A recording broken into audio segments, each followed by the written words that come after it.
날씨가 많이 추워졌죠? 그래서 아마 교회 오시는데도 조금씩 이렇게 늦어지고, 또 우리가 또 추워지는 이 시기에 우리의 마음이 느슨해질 수 있는데, 주일마다 하나님을 향한 뜨거운 열정으로 하나님을 예배하는 자리 우리가 잊지 않기를 주님의 이름으로 축원합니다. 아멘. 바르샤바에 가을이 없는 것 같아요. 갑자기 10도 이하로 막 떨어지고 그러는 것을 보니까, 또 이렇게 항상 외투를 입을 시기인데 이때 또 몸 건강 유의하셨으면 좋겠습니다. 우리 그런 의미에서 우리 앞뒤 좌우로 주님의 사랑으로 사랑합니다 이렇게 고백하고 축복하겠습니다. 주님의 사랑으로.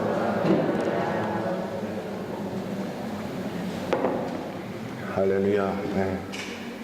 항상 이렇게 앞뒤 좌우 하니까 앞뒤 좌우 4번을 하시게 돼 있어요. 그래서 항상 이렇게 4번을 하시는 분들 진짜 감사를 드립니다. 이제 2018년이 오늘 이제 9월 31일 마지막 기점으로 해서 내일부터 이제 3개월이 남아 있는 이제 시기가 되었습니다. 2018년 한 해를 이제 결산하고 정산하고 여러 가지 여러분 삶 속에 개인적으로든 직장적으로든 바쁜 일들이 많으실 것 같습니다. 이러한 복잡한 시일을 보내실지라도 우리 인생의 주인이신 하나님 앞에서 우리 성도들은 늘 항상 내 신앙의 열매가 어떻게 맺혀지고 있는가, 그리고 얼마나 많은 신앙의 열매가 맺혀졌는가를 살펴보아야 할 것 같습니다. 그런 의미에서 오늘 주시는 귀한 우리 본문의 말씀들은요, 우리가 너무나도 잘 알고 있는 씨 뿌리는 자의 비유입니다. 그 씨 뿌리는 자의 비유, 우리가 잘 알듯이 4가지 종류의 밭이 있는데, 이 씨라고 하는 것은 하나님의 말씀이다 라고 예수님이 직접 말씀해 주셨고, 그 말씀을 받는 밭, 이 밭을 이제 유대인들의 생활 속에 있는 보여지는 쉬운 그런 밭의 모습들을 비유를 하시면서 그 말씀을 받는 우리 사람들의 마음을 이렇게 설명을 해주시고 교훈을 해주시는 이런 장면입니다. 그래서 이 씨, 하나님의 말씀을 받는 밭이 4가지가 오늘 나오는데, 이 3가지는 우리가 가지면 안 되고 본받아야 될 마음이 아니고 거부해야 되는 마음이고, 이 마지막 한 가지의 밭은 우리가 사모하고, 이 마음밭은 우리가 본받아야 할 마음이라고 하는 것입니다. 우리가 주일마다 또 시간마다 때마다 우리가 교회에 옵니다. 여러분, 교회에 왜 오십니까? 구원받은 자들은 최소한 하나님께 예배를 드리러 오는 것입니다. 예배를 드리러 오는 거예요. 예배를 보러 오면 참 문제가 많이 있어요. 예배는 철저하게 구원받은 자가 하나님 앞에 드리는데, 무엇을 드리는 것일까요? 무엇을 드려요? 외적으로 볼 때는 찬양을 드려야 되고 기도를 드려야 되고 물질을 드려야 되지만, 그것의 가장 기본은 마음을 드리는 거거든요. 마음을 드리고, 이 마음이 살아계신 하나님 앞에 드려질 때에 하나님이 쏟으시고 부으시는 은혜를 깨달을 수가 있는 겁니다. 하나님은 너무나도 동일하시기 때문에, 너무나도 은혜로우시고 너무나도 인자하시기 때문에 이 세상 어떤 누구에게나 이 동일하게 태양빛을 허락하시고 기후와 날씨와 모든 것들을 다 주관하시고 다스리시는 것을 베풀어 주시는 하나님이세요. 그러니까 구원받은 자들에게는 하나님께서는 모든 것을 쏟아 부어 주시기를 원하시는 하나님이심을 우리가 잊어서는 안 됩니다. 문제는 구원받은 저와 여러분들의 마음이 어디에 있는가, 이 마음을 드리는가 드리지 않는가. 그런 측면에서 예배를 드리러 오는 저와 여러분들이 교회에 오면서 세상의 말을 듣거나 세상의 지식을 듣거나 하나의 멋진 강연을 듣거나 목사님이 어떤 말씀을 오늘 하시나, 성가대가 어떤 찬양을 하고 오늘은 누가 왔나 안 왔나, 오늘은 얼마나 교회가 변화됐는가, 이런 것이 중요한 것이 아니고 오늘 내 삶의 주인 되시는 그 하나님 앞에, 나에게 구원을 베푸신 그 하나님 앞에 어떤 마음으로 하나님께 집중하고 내 인생 전부를 드려도, 전 시간을 드려도 아깝지 않는 그 시간, 일주일에 한 시간을 들여 주일날 예배하는데 이 예배를 하나님 앞에 어떻게 드릴 것인가 라고 하는데 초점이 맞춰져 있다면, 하나님이 거저주시는 그 말씀과 거저주시는 은혜들을 우리는 반드시 받아 누릴 수로 있음을 믿습니다. 특별히 하나님은 항상 말씀으로 드러내시고 말씀으로 말씀하시는 분이시기 때문에 세상의 좋은 말, 세상의 지적인 말이 아니라 하나님께서 오늘 예배를 통해서 무슨 말씀을 하시는지 그 음성을 들을 수 있는 마음의 자세가 더 중요하다고 하는 거죠. 그러니까 진정한 하나님의 성도, 진정한 크리스천들은요, 예수를 믿으면서 그 예수님이 무슨 말씀을 하시는지 잘 듣고 그 말씀을 지켜내야 크리스찬이라고 하는 말씀입니다. 이것이 나를 만드신 분, 나를 만드신 그분이 나에게 말씀하시는 그 말씀을 지켜내야 되는 것, 이것이 진정한 크리스찬이다라고 하는 것입니다. 그 말씀을 지킬 수 없기 때문에 우리에게 성령을 부어주셔서 그 성령으로 하여금 함께 기도하게 해서 그 말씀을 지킬 수 있음을 또한 하나님의 은혜로 우리에게 허락하셨다라고 하는 것이죠. 오늘 이 예배 가운데 오신 귀한 우리 성도님들, 하나님의 말씀에 귀 기울이고 그 좋은 밭, 착하고 좋은 밭, 그 마음밭을 일구어서 하나님의 뜻을 이루어 드릴 수 있는 복된 인생이 되시기를 주님의 이름으로 축원합니다. 우리가 잘 알고 있는 이 씨 뿌리는 비유, 이 네 가지 밭의 이 비유는 그 하나하나 설명이 아주 잘 되어 있습니다. 오늘 본문의 11절의 말씀에 보면 그 씨라고 하는 그 씨는 하나님의 말씀, 변함없는 동일한 하나님의 말씀이라고 하는 거죠. 그 말씀, 씨앗 말씀을 이제는 비유로서 그 모인 모든 큰 무리들에게 예수님이 비유로 말씀을 하시는 장면이 오늘 4절부터 시작이 됩니다. 이 하나님의 말씀을 받는 이 네 가지 종류의 밭이 소개가 되는데, 길가밭, 그리고 바위 위의 밭, 가시떨기 위의 밭, 그 다음에 좋은 땅. 이것은 같은 하나님의 말씀이 떨어지지만 그 씨앗인 말씀이 어디에 떨어지냐에 따라서 열매를 맺고 안 맺고, 즉 어떤 반응을 보이느냐라고 하는 것이죠.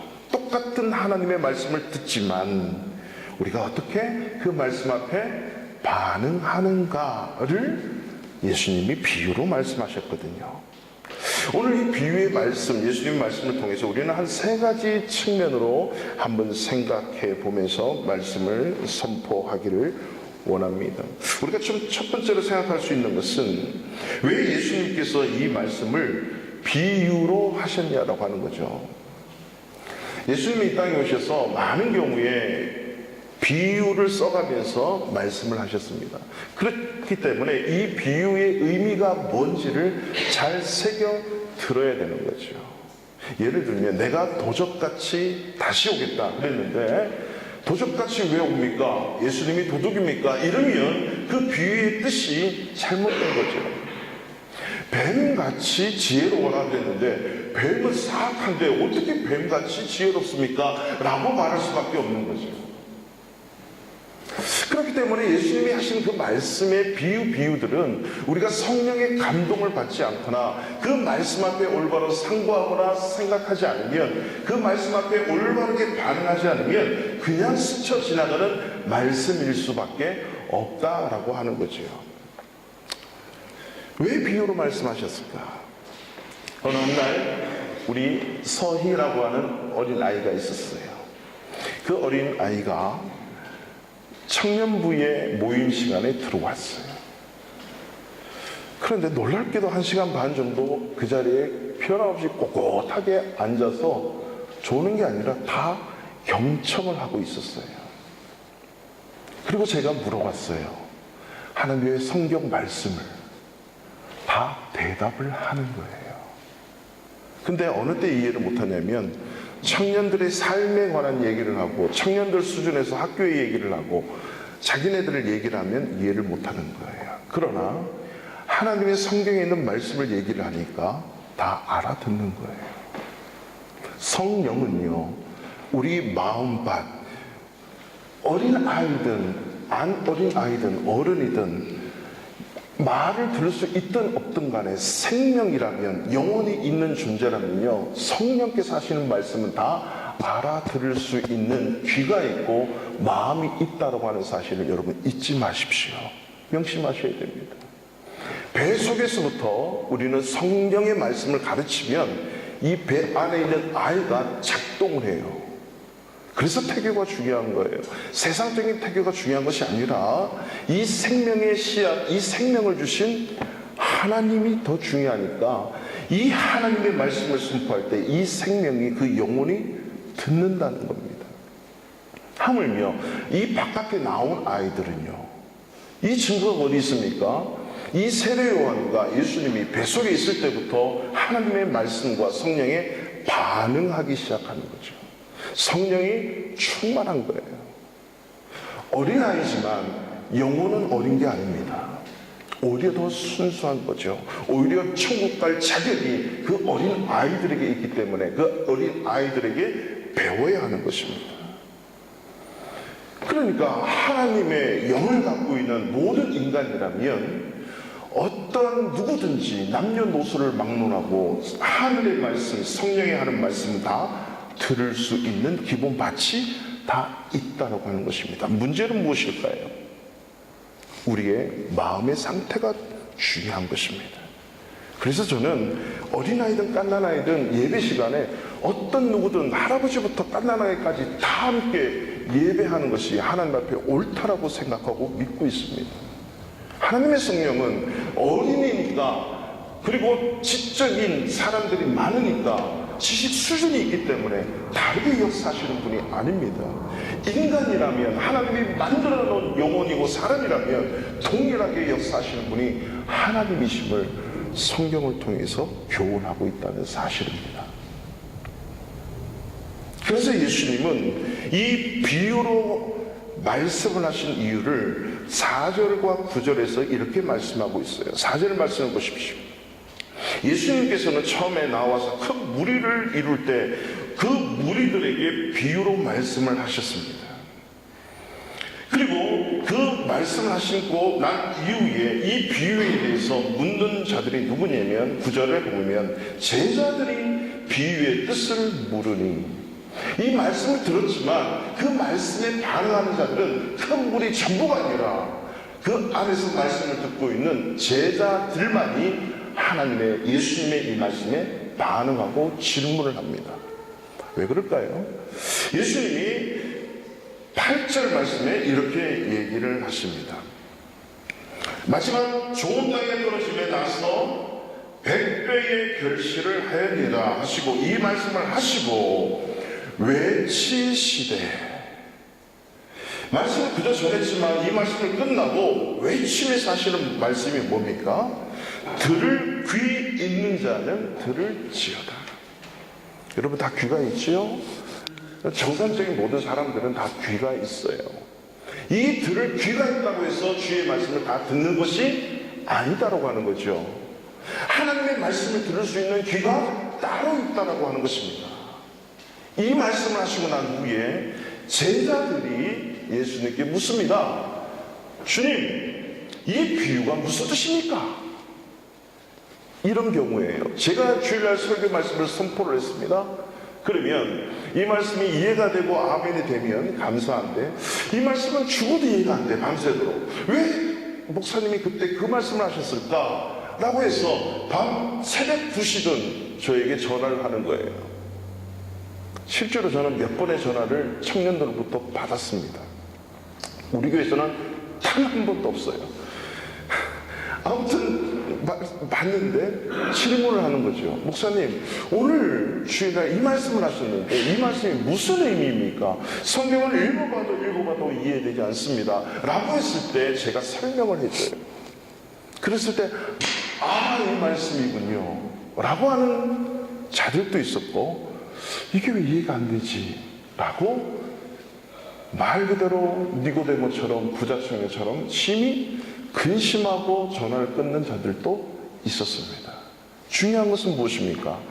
귀 있는 자는 들을지어다. 즉 주의 말씀을 들을 수 있고 받을 수 있는 자는 따로 있다는 거죠. 그 무리가 누구였습니까? 예수님의 제자들이었다라고 하는 거죠. 즉 3년 동안 예수님을 따라다닌 그 제자들은 주님이 하신 한마디 한마디가 호기심이 있고 무슨 말씀인지 알기를 원했던 거죠. 예수님에 대한, 하나님에 대한 사랑함이 있기 때문에 그 말씀이 어떤 말씀인지를 알기를 원했고, 그리고 듣기를 원했다라고 하는 거죠. 그러니까 주님께서 하시는 말씀이 왜 비유로 말씀하셨냐면, 하나님의 말씀을 알려고 하는 자들에게만 자신의 말씀을 깨닫게 하신다는 것입니다.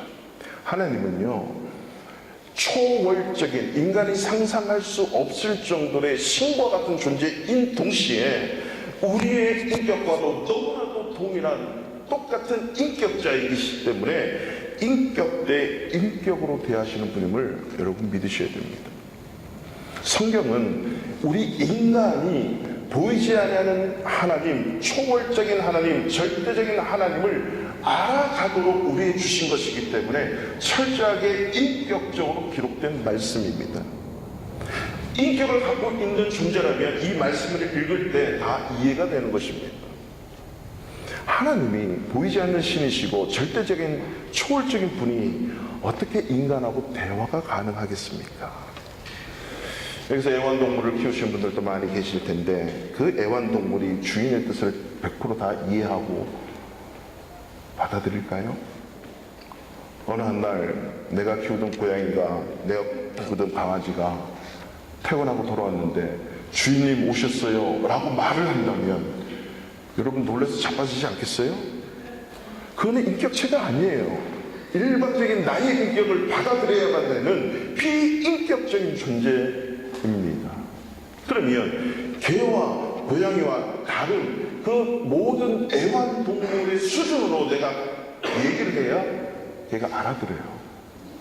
그렇지 않으면 알아들을 수가 없는 거죠. 마찬가지입니다. 하나님께서는 인격적으로 저와 여러분을 만드셨기 때문에 인격적으로 말씀하시는 분이기 때문에 우리는 인격적으로 다 이해를 하고 받아들일 수 있는 것입니다. 즉 예수님께서 오늘 이 제자들에게 뭐라고 얘기하시냐면 10절 말씀을 보십시오. 하나님의 나라의 비밀을 아는 것이 너희에게는 허락되지만 다른 사람에게, 제자들 외에 다른 사람들에게는 비유로 하나님, 왜냐하면 그들로 보아도 보지 못하고 들어도 깨닫지 못하게 하려 함이라. 예수님이 깨닫지 못하고 듣지 못하고 만들었다는 그 의미가 아니라 들을 귀 있는 자는 들을지어다. 즉 그 말씀이 어떤 말씀인지 사모하고 그 말씀에 대한 열려있는 마음이 있어야 된다라고 하는 거죠. 그래서 예수님이 비유로 말씀을 하셨다라고 하는 것입니다. 시편 107편에도요, 그가 사모하는 영혼에게 만족을 주시며 줄인 영혼에게 좋은 것으로 채워주신다라고 말씀하십니다. 사모하는 영혼, 줄인 영혼, 이 줄이다, 사모하다라고 하는 것은 뭔가 대상이 있잖아요. 대상. 내가 누군가를 사모해요. 뭔가 먹고 싶어해요. 뭐에 대해서 줄였어요. 그러면 그 대상에 대해서 열려있는 마음이 있어요. 나는 지금 짬뽕을 그렇게 먹고 싶은데 뭐 땅콩을 갖다 주면 그 땅콩이 배에 안 차요. 그 짬뽕을 어떻게 해서든지 먹으려고 유튜브를 키든가 짬뽕 하는 곳을 찾아가는 거죠. 뭔가 먹으려고 하는 그 먹음에 대한 줄임 있으면, 그에 대한 사모가 있으면 그에 대한 관심이 있게 되는 거예요. 여러분들께서 지금 맡고 있는 모든 직장과 사업의 현장 속에서 거기에 대한 줄이고 목마름이 있기 때문에 그 직종의 전문가가 되어 있지 않습니까? 그 직종에 여러분 헌신하고 있지 않습니까? 그 직장 위에 계시고 그 전문가 위에 계시는 하나님에 대한 목마름이 있고 하나님에 대한 열려 있으면, 줄이고 있으면 하나님이 반드시 채워 주신다고 약속하신 것입니다. 하나님의 말씀에 대해서 관심을 갖고 그 뜻이 무엇인지를 알기 위해 노력하는 이 자세, 이 오람이 있을 때 그야말로 비유가 뭔지, 아니 비유로 하신 말씀의 내용이 뭔지 이해할 수 있고 받아들일 수 있다고 하는 거죠. 그래서 들을 귀 있는 자들은 들을지어다 라고 말씀합니다. 귀를 갖고 있지만 하나님의 말씀을 듣지 않고 닫아버리면 하나님의 말씀이 들리지 않아요. 우리가 사랑하는 사람에 대한 마음이 열려있기 때문에 그 사람과 대화가 통하고 서로 교감이 있는 것 아니겠습니까?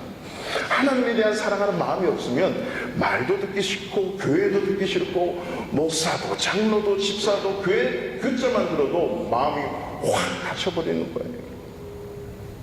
따라서 저와 여러분들은 말씀으로 말미암아 구원을 받고 말씀 때문에 믿음이 생겼고 말씀 때문에 하나님을 알게 됐다면 우리가 죽는 그 순간까지 살아계신 이 말씀 앞에 자세와 태도를 바꿔야 됨을 믿으시기 바랍니다. 하나님의 말씀을 듣지만 말고 그 말씀의 의미가 뭔지 올바로 깨닫기 위해서 노력하고 사모해야 됩니다. 마치 사도행전 17장에 나타난 베레아 성도들이 하나님의 말씀을 간절히 하나님의 말씀으로 받고 왜곡치라고 날마다 성경을 묵상하고 성경을 읽어냈던 것처럼 저와 여러분들이 이 성경 말씀에 대한 목마름이 있어야 되는 거죠. 그래서 우리가 화요성경 공부하는 것도, 그리고 이 부흥회하는 것도 우리 인생이 하나님의 말씀으로 채워지지 않으면 모든 크리스천들은 다 무너지기 때문에 하나님의 말씀으로 채워서 말씀대로 살아가도록 하기 위함임을 아시고 늘 항상 이 말씀에 대한 사모함이 있기를 주님의 이름으로 축원합니다. 이 목사도요, 설교하기 위해서 말씀을 보거나 설교하고 가르치기 위해서 성경 공부를 하면 말씀에 은혜가 없어요. 저하고 아무런 상관없는 말씀이에요. 하지만 이 말씀이 먼저 설교하는 저에게, 가르치는 저에게 힘이 되고 능력이 되고 깨달음이 되었을 때 그 말씀은 나를 먼저 시키고 저희 성도들에게 가르침을 받는 여러분들에게 은혜가 되고 힘이 되는 줄로 믿습니다. 둘째로 우리가 생각해 보아야 될 것은 말씀의 씨앗이 떨어지는 네 종류의 밭. 이 마음은 누구를 의미하는가라고 하는 거죠. 이 밭은 마음을 얘기하는 겁니다. 우리가 오늘 말씀 읽은 대로 이 네 곳이 있죠.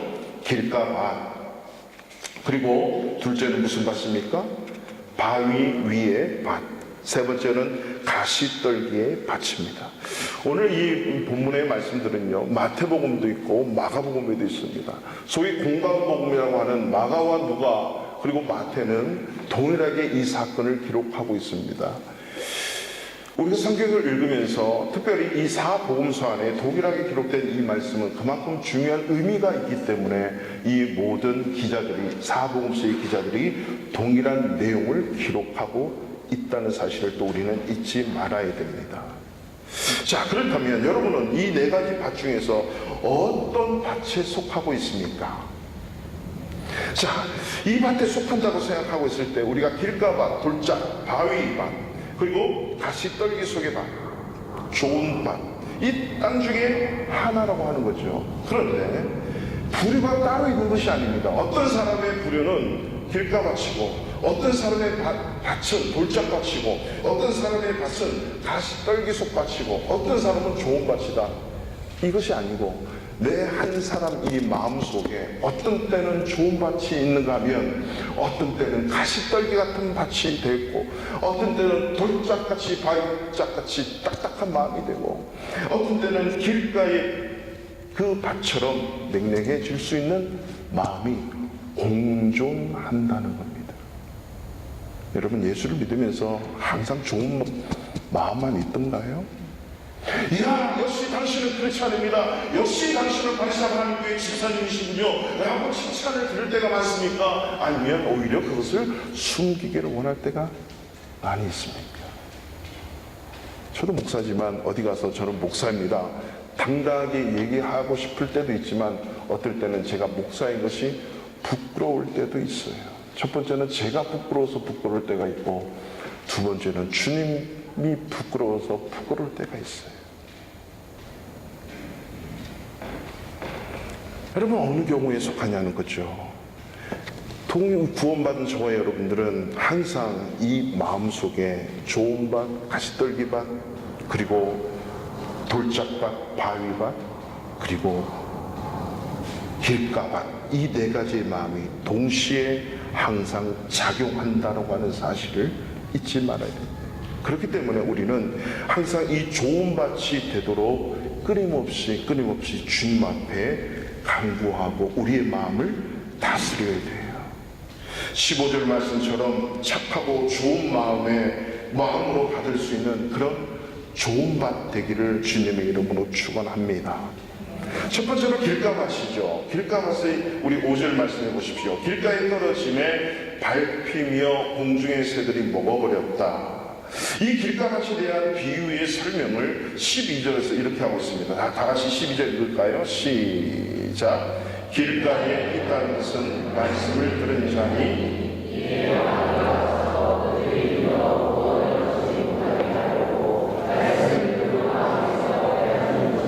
아멘. 그 말씀을 마음밭에서 빼앗는 존재가 있는데 귀신이고 사탄이라고 하는 거죠.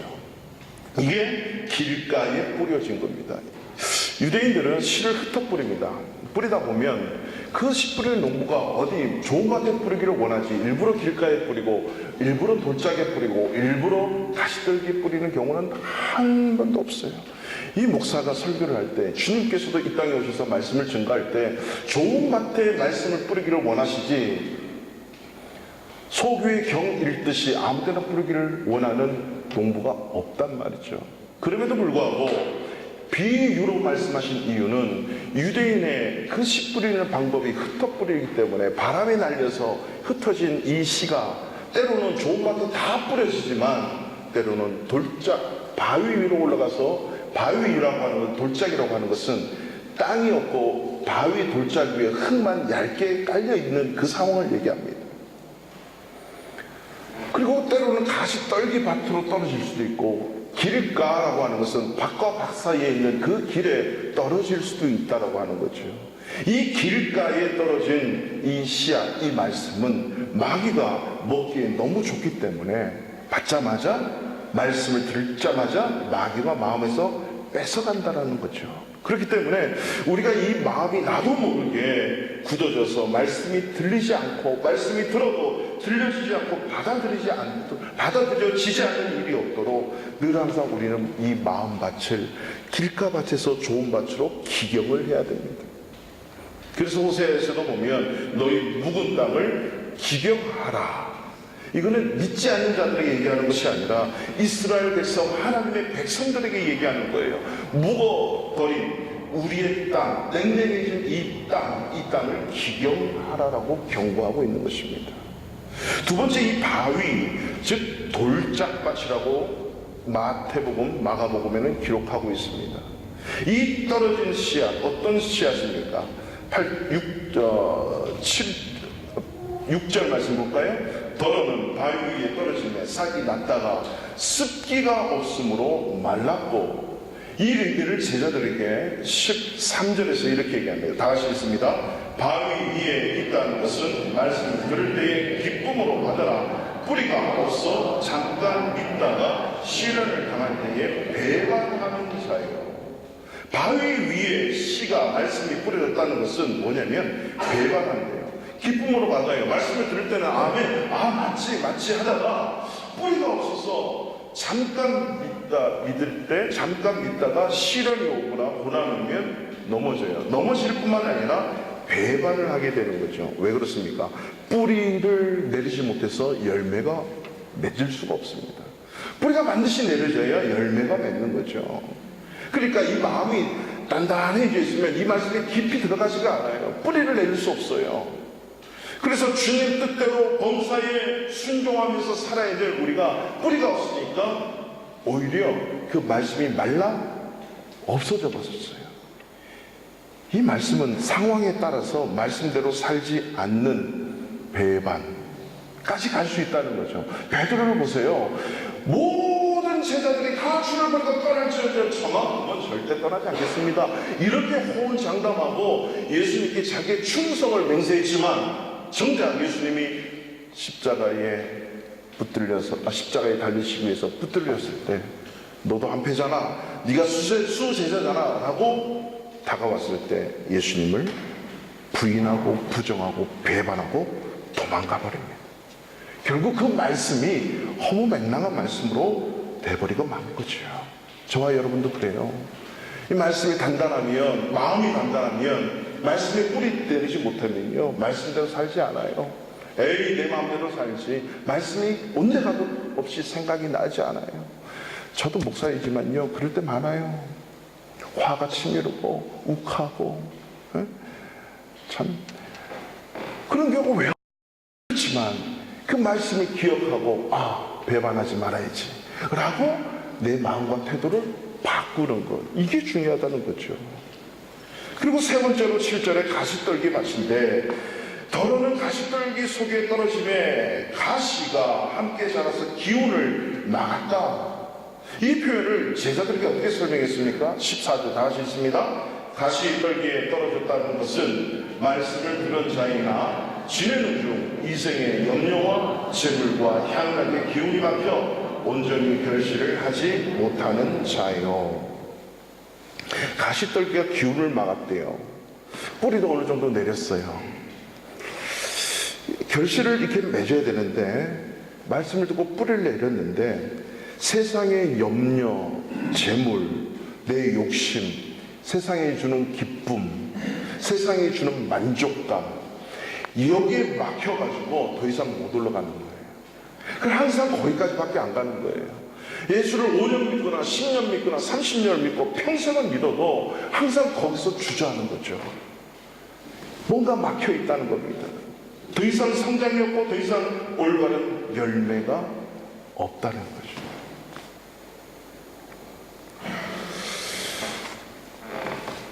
세상의 염려, 재물, 향락의 기운이 막혀서 결실하지 못합니다. 여러분, 더 이상 믿음의 성장이 없는 이유는 여기에 다 걸려있기 때문입니다. 믿음이 성숙하지 못하는 이유는 여기에 걸려있기 때문입니다. 수많은 대부분 크리스찬들이 바로 이런 상태에 있다라고 해도 과언이 아닙니다. 어떤 그 선이 있어요. 각자에게 향하신 하나님의 선이, 라인이 있거든요. 예를 들면 아브라함에게 향하신 그 라인이 뭡니까? 그 선이 뭡니까? 이삭을 바치기까지 하는 그 선이 있어요. 여러분, 아무나에게 독자를 바치라 이렇게 말씀 안 하세요. 아브라함이니까 말씀하시는 거예요. 어느 날 김성수가 기도를 하고 있는데 김성수 목사에게 찾아와서 너 하나밖에 없는 아들 성민이를 제물로 드려라. 저 자꾸판에 산 위에 올라가서 제단을 쌓고 막 이런 음성을 들었다 쳐요. 저 도저히 못해요. 어떻게 걔를 올려가지고 죽입니까? 근데 못할 뿐만 아니라 하나님이 저에게 앞으로도 절대 이런 말씀을 안 해요. 왜? 그만큼 아브라함 같은 믿음을 갖고 있는 자가 아니기 때문에. 그렇지만 더 중요한 것은 아브라함과 또 다른 그 기운을 막아내는 그 라인이 있습니다. 이것을 차고 올라가야만이 제가 하나님의 마음에 맞는 목사가 될 수 있다고 하는 거죠. 여러분 직분자 다 그렇습니다. 집사님들, 권사님들, 여러분 직분하시는 모든 성도님들, 하나님께서 각자에게 하신 이 선이 다 있는 것입니다. 이 선을 넘을 수 있도록 이 세상의 죄와 염려와 근심, 재물, 향락, 안정감 하나님 앞에 올려드려야 됩니다. 그래야 믿음의 성장이 있고 믿음의 성숙이 있음을 여러분 믿으시기 바랍니다. 이 마음이 어떤 마음이죠? 바로 착하고 좋은 마음이죠. 마지막 세 번째로 우리가 생각해야 될 것은 주님께서 오늘 이 씨 뿌리는 비유의 말씀을 통해서 우리에게 궁극적으로 하고자 하시는 말씀이 뭔가? 이것이 바로 15절의 말씀입니다. 다 같이 15절 말씀 있습니다. 시작. 좋은 땅에 있다는 것은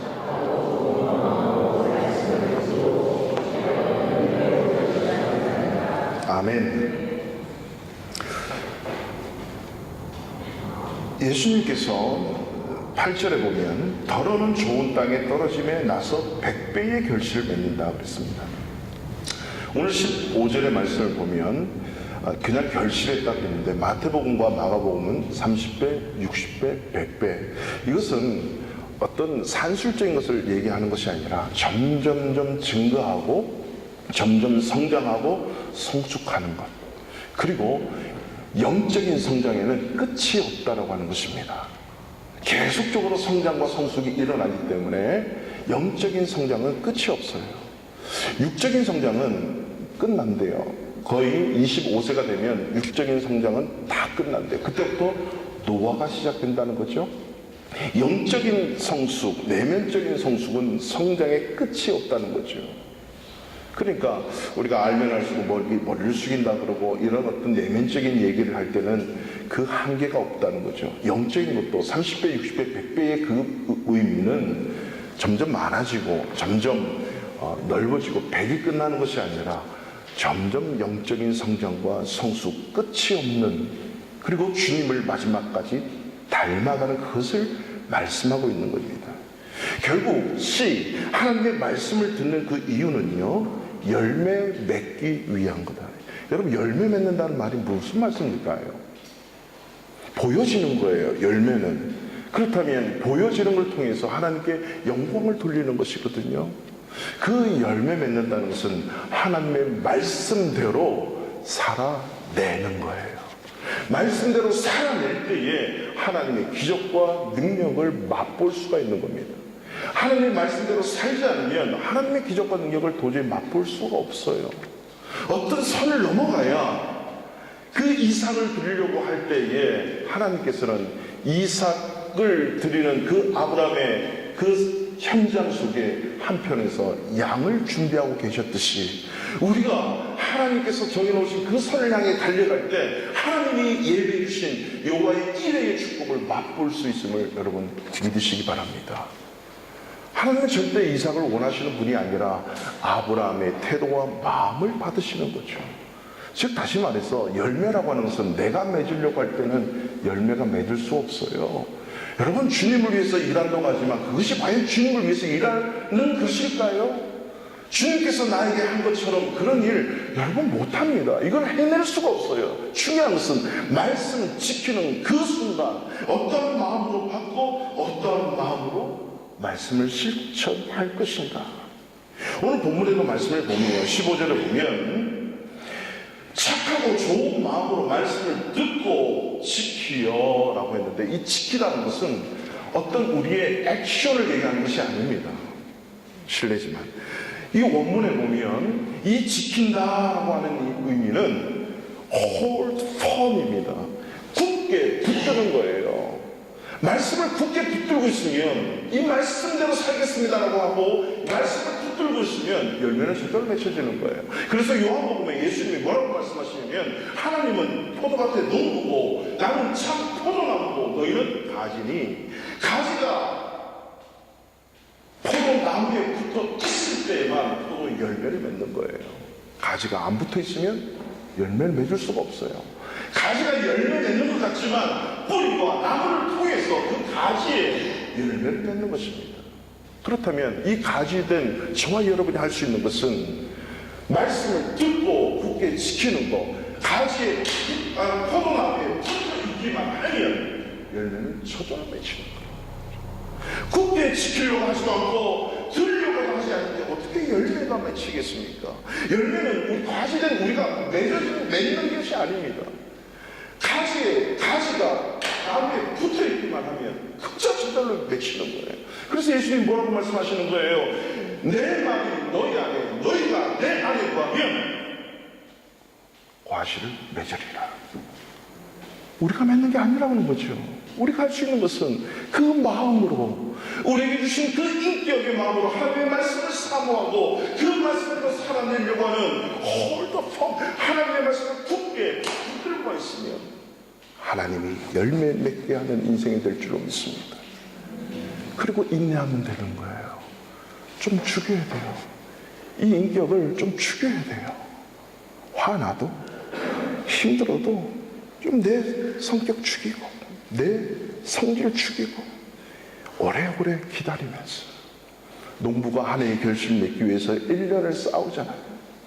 그런 인내가 우리의 신앙생활에도 있어야 됩니다.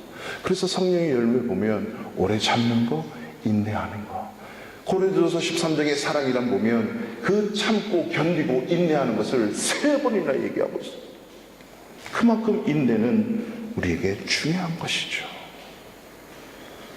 그래서 이 마음 관리하는 것이 얼마나 믿음 생활하면서 우리에게 중요하게 여겨지는지 모르는 것입니다. 예수님도 이 백성의 입술로는 나를 공경하지만 마음은 나에게서 멀도다. 기독교적인 신앙의 행위는 있고 기독교적으로 내가 뭔가는 하지만 이 마음이 하나님을 향하여 열려져 있지 않으면 그것은 아무것도 아니다라고 하는 말씀입니다. 그래서 잠언 4장 23절에 보면 우리가 너무나도 잘 알고 있는 말씀 있죠. 모든 지킬 만한 것 중에 더욱 너의 마음을 지켜라. 생명의 근원이 여기에서부터 나는다.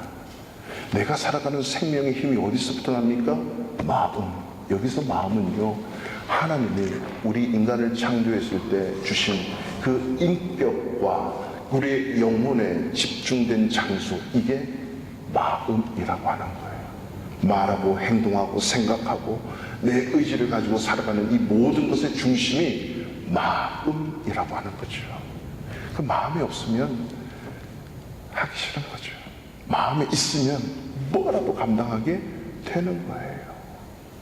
여러분, 이 마음 관리 정말 잘할 수 있기를 바라겠어요. 그래서 요즘에요, 요걸 이용해가지고 이 마음 다스리라고 마음 수련원 같은 것도 아주 많이 있어요.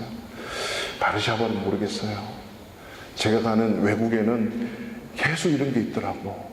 영국에도 가면 마음 수련은 있고, 인도도 갔는데 마음 수련은 있고요.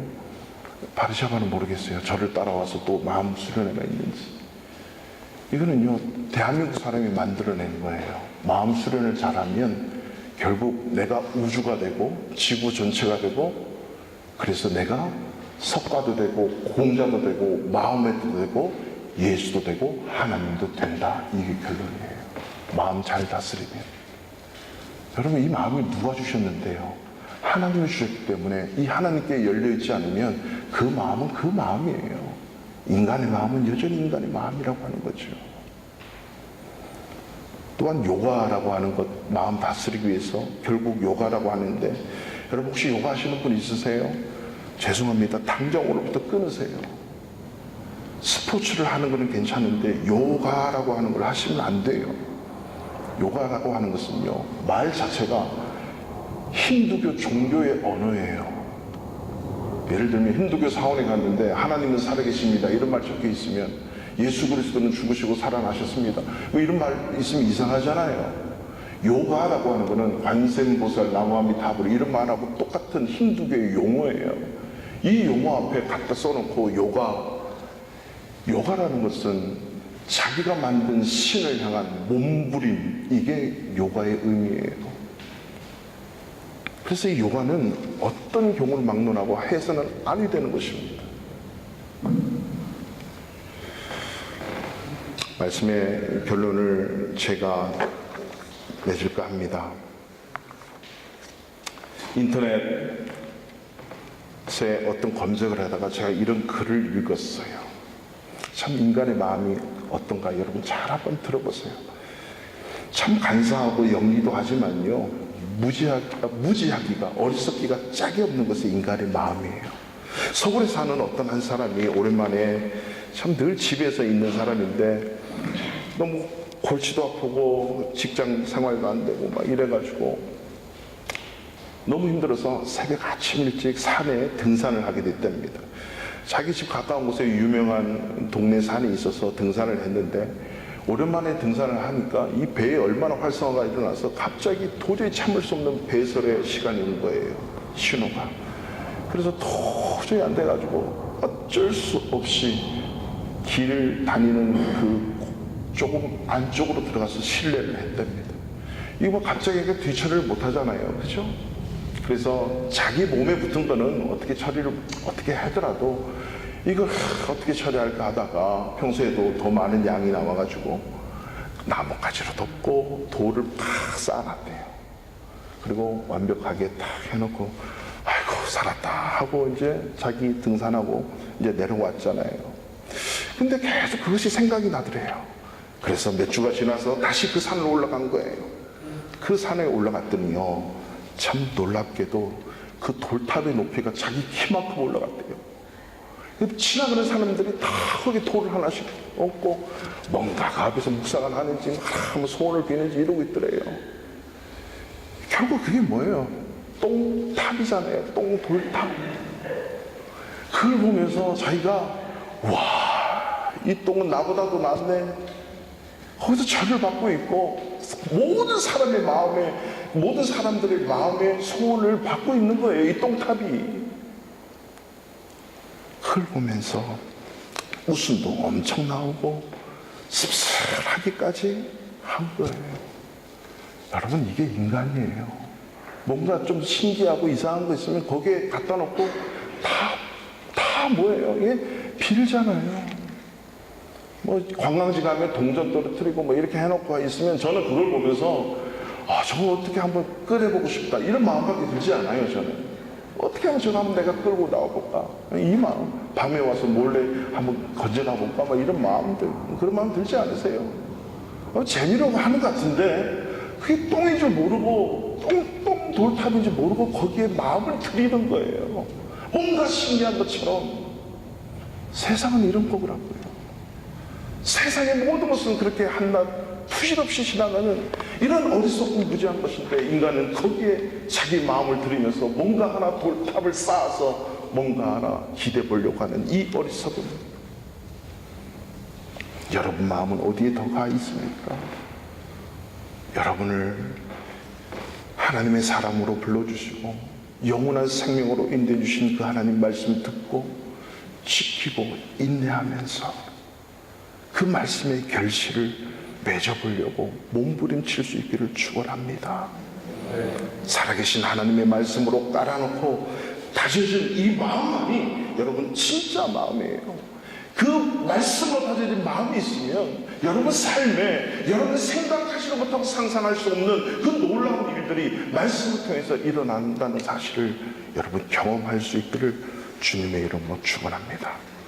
2018년 분주할 수밖에 없는 날들, 앞으로의 날들 속에 더 중요한 것은 내 인생의 주인이시고 내 삶을 풍요롭게 하신 그 하나님 앞에 내 신앙과 믿음의 열매가 맺혀지는지 착하고 좋은 마음으로 말씀을 지키고 듣고 지킬 수 있기를 바랍니다.